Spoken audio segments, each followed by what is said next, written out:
suis adressé à vous pour évoquer la crise sanitaire que traverse notre pays. Jusqu'alors, l'épidémie de Covid-19 était peut-être pour certains d'entre vous une idée lointaine. Elle est devenue une réalité, immédiate, pressante. Ah oui, c'était Le évident. gouvernement a pris, comme je vous l'avais annoncé, des dispositions fermes pour freiner la propagation du virus. Les crèches, les écoles, les collèges, les lycées, les universités sont fermés depuis ce jour. Samedi soir, les restaurants, les bars, tous les commerces non essentiels à la vie de la nation ont également clos leurs portes. Les rassemblements de plus de 100 personnes ont été interdits.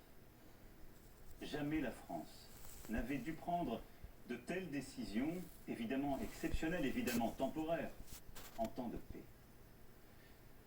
Elles ont été prises avec ordre, préparation, sur la base de recommandations scientifiques avec un seul objectif. C'est écrit en temps réel. Nous protéger. On le dirait, dis. J'ai l'impression. Dans la journée de jeudi, un consensus scientifique et politique s'est formé pour maintenir le premier tour des élections municipales. Et j'ai pris avec le Premier ministre la décision de maintenir le scrutin. Hier, dimanche, les opérations de vote ont donc pu se tenir. Je veux ce soir remercier les services de l'État, les maires, l'ensemble des services, des mairies, tous ceux qui ont tenu les bureaux de vote et qui ont donc permis l'organisation de ce scrutin. Bon, on s'en fout, allez, abrège, Je salue dépêche. chaleureusement les Françaises et les Français qui, malgré le contexte, se sont rendus aux urnes. Dans le Super, il fait son petit baratin. Bah non, je permets pas, justement. Il fait son intéressant. Contre le virus. Je veux aussi ce soir adresser mes félicitations républicaines aux candidats élus au premier tour. Environ 30 000 communes sur 35 000 Félicitations, ont après République. ce premier tour un conseil municipal. Mais dans le même temps, alors même que les personnels soignants des services de réanimation alertaient sur la gravité de la situation, C'est pas alors, c'est dans le même nous temps. avons aussi vu du monde se rassembler dans les parcs, des marchés bondés, des restaurants, des bars qui n'ont pas respecté la consigne de fermeture. Comme si au fond la vie n'avait pas changé. À tous ceux C'est un truc de ouf, c'est écrit en temps réel. comportement ont bravé les consignes, je veux dire ce soir très clairement, non seulement vous ne vous protégez pas, vous, et l'évolution récente a montré que personne n'est invulnérable, y compris les plus jeunes, mais vous ne protégez pas les autres. Correction, correction. Même si vous ne présentez aucun symptôme, vous pouvez transmettre le virus. Même si vous ne présentez aucun symptôme, vous risquez de contaminer vos amis, vos parents, vos grands-parents, de mettre en danger la santé de ceux qui vous sont chers. Dans le Grand Est, Mon grand-parent, dans les Hauts-de-France, en Île-de-France, il abrège, nos lui. soignants se Ouais, bah quand il décroche, avec il... dévouement, avec force. Au moment où la situation sanitaire se dégrade fortement, où la pression sur nos hôpitaux et nos soignants s'accentue, tout notre engagement, toute notre énergie, toute notre force. C'est dur d'écrire à vitesse d'un discours. Un seul objectif, C'est vrai que c'est- ralentir la progression du virus. Et l'autre derrière, elle fait pareil avec les gestes. Enfin, sur le côté. Non, elle, c'est plus Les facile. gestes barrières, les consignes sanitaires. Ouais, mais c'est pareil, elle fait en temps réel, elle écoute Ah et oui, on toujours. produit. Moyen de protéger C'est en direct ou c'est enregistré ça? Non, non, c'est en direct. d'avoir moins de Je pense. concitoyens infectés Il n'y et a pas marqué ainsi direct en de haut. réduire la Ouais. pression Mais c'est pas un journal sur les télévisé services de non plus. réanimation pour qu'ils puissent mieux accueillir, mieux soigner. Sans signe grave, contactons notre médecin traitant, n'appelons le SAMU et ne nous rendons à l'hôpital qu'en cas de forte fièvre, de difficulté à respirer, sans quoi ils ne pourront faire face à la vague de cas graves qui déjà se profile dans certaines régions. Faisons preuve, au fond, d'esprit solidaire et de sens des responsabilités. Chacun d'entre nous doit à tout prix limiter le nombre de personnes avec qui il est en contact chaque jour. Les scientifiques le disent, c'est la priorité absolue. C'est pourquoi. Pourquoi ? Après avoir consulté, écouté les Enfin. experts, le terrain, et en conscience, j'ai décidé de renforcer encore les mesures pour réduire nos déplacements et nos Oui! au strict Merde. nécessaire. dès demain, midi, et pour 15 jours au moins, Pourquoi midi? nos déplacements seront très fortement réduits. Cela signifie que les regroupements extérieurs, les réunions familiales ou amicales ne seront plus permis. Se promener, retrouver ses amis dans le parc, dans la rue, ne sera plus possible. Il s'agit de limiter au maximum ces contacts au-delà du foyer. Partout sur le territoire français, en métropole comme outre-mer, seuls doivent demeurer les trajets nécessaires. Nécessaires pour aller faire ses courses, avec de la discipline et en mettant les distances d'au moins 1 mètre, en ne serrant pas la main, en n'embrassant pas. Les trajets nécessaires pour se soigner, évidemment. Les trajets nécessaires pour aller travailler quand le travail à distance n'est pas possible. Youpi, et je les peux aller trajets bosser. nécessaires pour faire un peu d'activité physique, mais sans retrouver, là encore, des amis ou des proches. Je peux aller travailler. Toutes les entreprises doivent s'organiser pour faciliter le travail à En fait, là, il fait rien. distance. Et quand cela ne sera pas possible, En fait, il fait rien. adapter, Il dit, faites pas ça, vous pouvez plus, mais... respecter Attends, ces ouais, gestes barrières merci. contre le virus, c'est-à-dire protéger leurs salariés ou quand il s'agit d'indépendants, se protéger eux-mêmes. Le gouvernement précisera les modalités de ces nouvelles règles dès ce soir, dès après mon allocution. Toute infraction à ces règles sera sanctionnée. Je vous le dis avec beaucoup de solennité ce soir. Écoutons les soignants qui nous disent, si vous voulez nous aider, il faut rester chez vous et limiter les contacts. C'est le plus important. Évidemment, ce soir je pose des règles nouvelles. Nous posons des interdits, il y aura des contrôles. Mais la meilleure règle, c'est celle qu'en tant que citoyen, vous vous appliquez à vous-même. Et une fois encore, j'en appelle à votre sens des responsabilités et de la solidarité.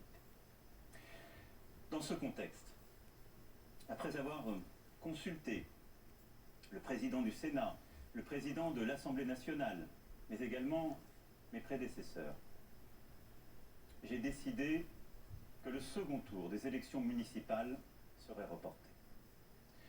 Le Premier ministre en a informé aujourd'hui même les chefs de parti représentés au Parlement. Cette décision a fait l'objet d'un accord unanime. Mes chers compatriotes, je mesure l'impact de toutes ces décisions sur vos vies. Renoncer à voir ses proches, c'est un déchirement. Complètement, en fait. Stopper ses activités quotidiennes, ses habitudes, c'est très difficile.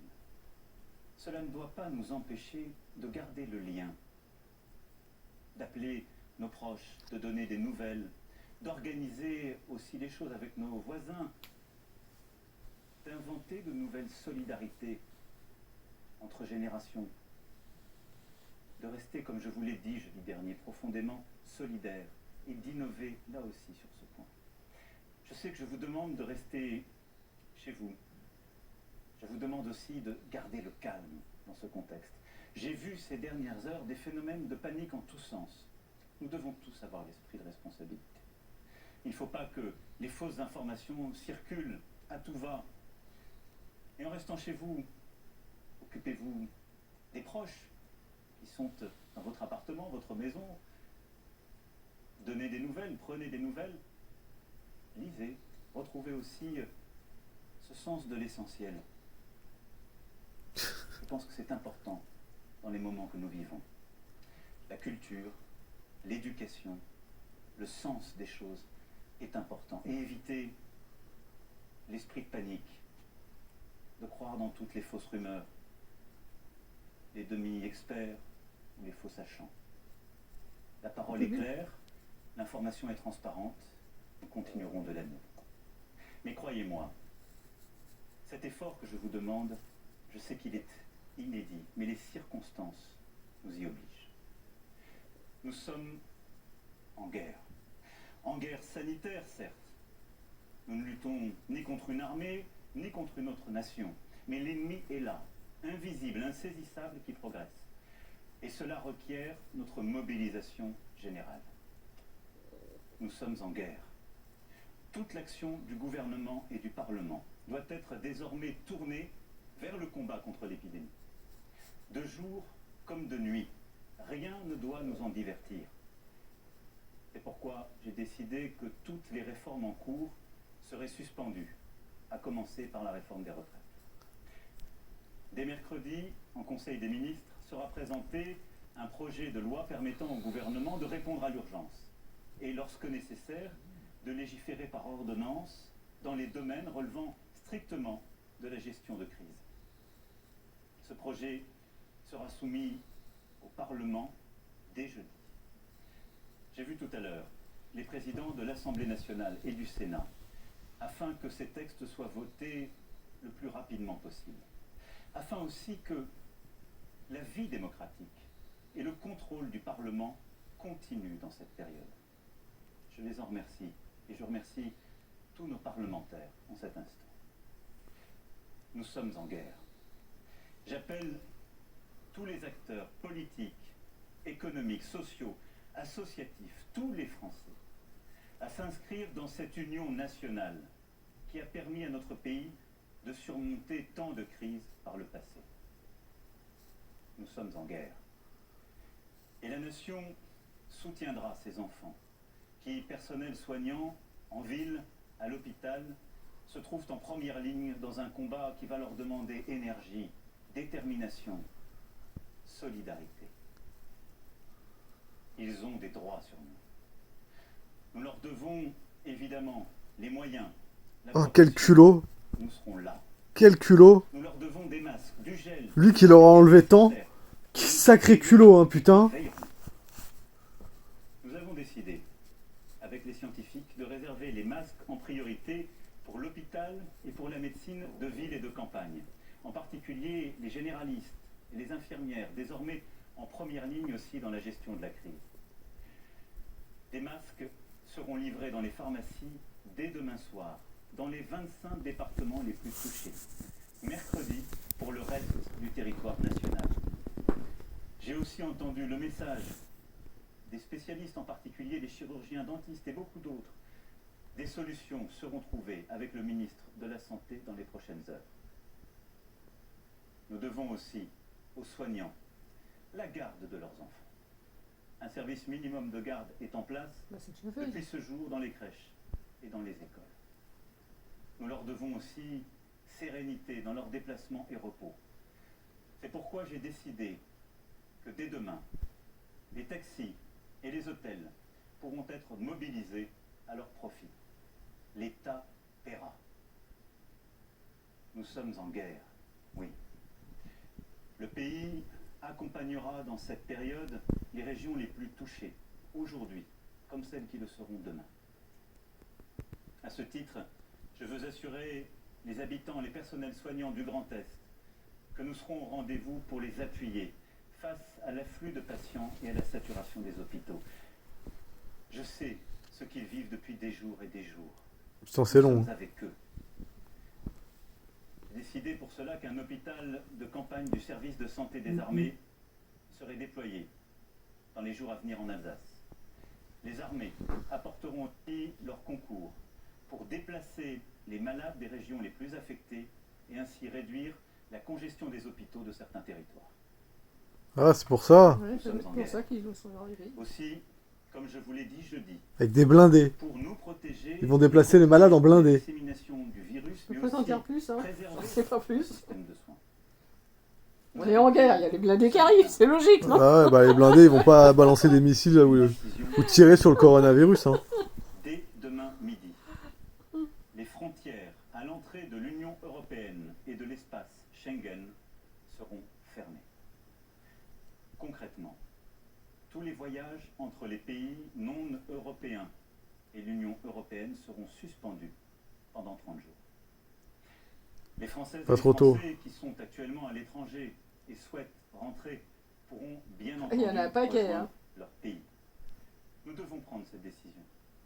Parce que je vous demande ce soir d'importants efforts et que nous devons dans la durée nous protéger.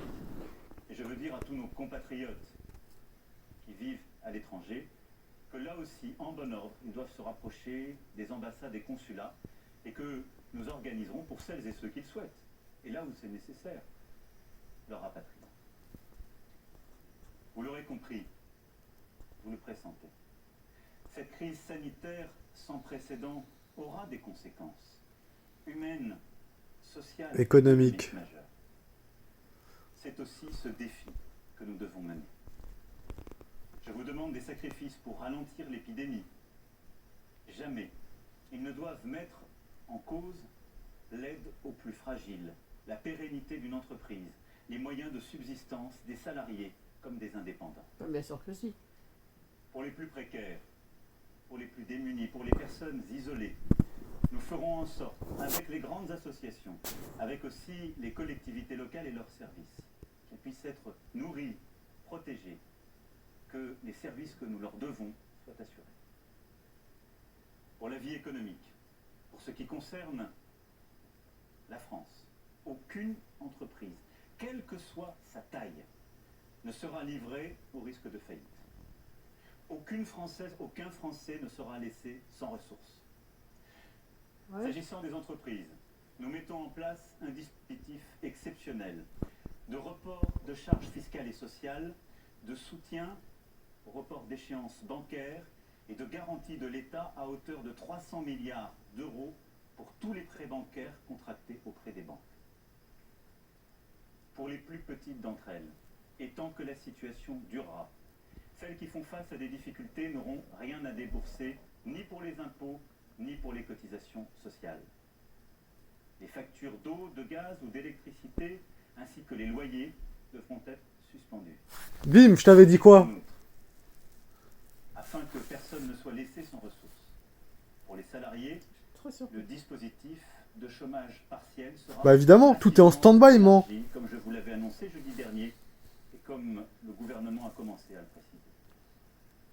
Pour les entrepreneurs, commerçants, artisans, un fonds de solidarité sera créé, abondé par l'État, et auquel le Premier ministre proposera aux régions aussi de contribuer. Le gouvernement, dès demain, précisera toutes ces mesures. Elles seront en fonction des besoins, des réalités économiques, des nécessités secteur par secteur, évidemment adaptées. Nous serons au rendez-vous pour que notre économie soit préservée dans cette période si dure et pour que l'ensemble des travailleuses, des travailleurs puissent avoir cette sécurité aussi en termes de pouvoir d'achat, de continuité de leur vie. Mes chers compatriotes, la France vit un moment très difficile. Nul ne peut en prévoir et à mesure que les jours suivront les jours, que les problèmes succéderont aux problèmes, il faudra, en lien avec les éclairages donnés par les scientifiques, les expériences de terrain, il faudra nous adapter. Nous allons continuer aussi, pendant cette période, de travailler, de progresser sur les traitements. Et je sais le dévouement de plusieurs équipes partout sur notre territoire, avec des premiers espoirs qui naissent. Et nous continuerons aussi d'avancer sur le vaccin. Régulièrement, je m'adresserai à vous. Je vous dirai à chaque fois, comme je l'ai fait, comme le gouvernement le fait, la vérité sur l'évolution de la situation. J'ai une certitude. Plus nous agirons ensemble, et vite, plus nous surmonterons cette épreuve. Plus nous agirons en citoyens, plus nous ferons preuve de la même force d'âme, de la même abnégation patriote que démontrent aujourd'hui nos personnels soignants, nos sapeurs-pompiers, l'ensemble des acteurs de la sécurité civile. Plus vite, nous sortirons de cette vie au ralenti. Nous y arriverons, mes chers compatriotes, en étant unis, solidaires. Je vous demande d'être responsables tous ensemble et de ne céder à aucune panique, d'accepter ces contraintes, de les porter, de les expliquer, de vous les appliquer à vous-même. Nous les appliquerons tous. Il n'y aura pas de passe-droit. Mais là aussi, de ne céder ni à la panique, ni au désordre. Nous gagnerons. Mais cette période nous aura beaucoup appris. Beaucoup de certitudes, de convictions sont balayées, seront remises en cause. Beaucoup de choses que nous pensions impossibles adviennent. Ne nous laissons pas impressionner. Bah, ça fait 20 minutes là. Avec Je force. sais, je regarde l'heure.